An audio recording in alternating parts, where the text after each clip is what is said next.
It is rapidly approaching 3 a.m. and I just spent the last 2 hours editing a 2-minute clip for my 365 vlog. But now it's Saturday and it's time to move from looking backwards to looking forwards.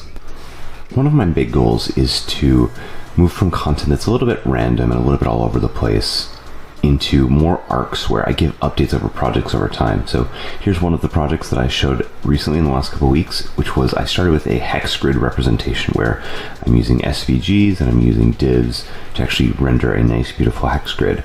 But in the last few days I've now added pawns, so you can see like we've got villages, you can see that there's a new turn button, so there's the concept of turns, and as you advance turns, the balances of the villages that you have can actually increase. You can then buy things. You can actually have the shop, so you can say, hey, I want to buy a villager, those sorts of things.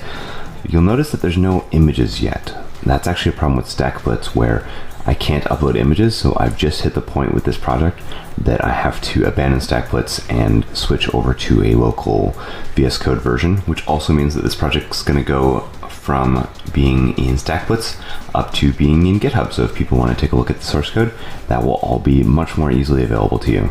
Also did a bunch of work on the DevFest MN system. So there's an administration system behind the website that allows you to approve CFPs and things like that. And so now you can actually see sessions starting to come through. So hopefully we have the full 2019 schedule for DevFest MN live very, very soon. So I've been doing a whole bunch of soul searching about this vlog, thinking, should I do this for another year? Should I switch to weekly? Should I continue daily?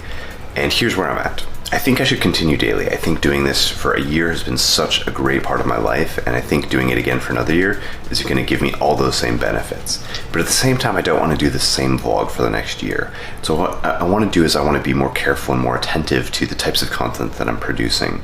So this is going to come in a number of different formats. On one end of the spectrum, I want there to be more arcs. I want there to be more storytelling where I show you starting something and then I build it out and then I finish it and I launch it and kind of celebrate with you all of my successes, all of the times that I finish something.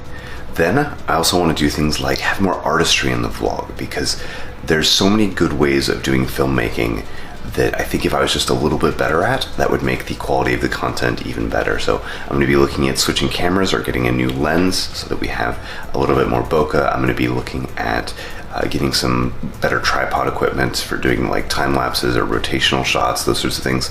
I want to have better shot variety. This idea that I'm just going to be holding the camera in one arm all the time, it doesn't really create an interesting visual to the vlog. So hopefully you're going to see lots more variety around those shots. One of the things I know I've done a terrible job of in the past has been the audio quality of the vlog. I've watched a bunch of them, some of them are almost unwatchable. And so I'm going to be paying a lot more attention to that. I'm going to be making sure I'm using good microphones, and I'm going to be keeping the Adobe Clip volume of the backing audio to around 10 or 20%. So hopefully you can always hear me instead of just the backing audio track.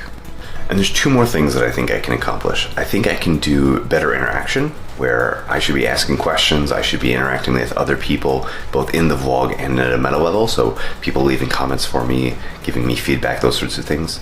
And I want to do better at things like transitions. So cutting from one shot to another shouldn't always just be a hard cut. A lot of this is going to be challenging based on my video editor choices of doing it on my phone. Hopefully there's a better video editor that comes out in 2019 that will actually work for me. I know this has been a relatively short episode. I think that's okay, because we've been focusing on Daniel, we've been spending some time at home, we've been spending some time trying to figure out schedules and things like that for him. But tomorrow there's going to be adventures, definitely. So thank you so much, and let's get this next year started.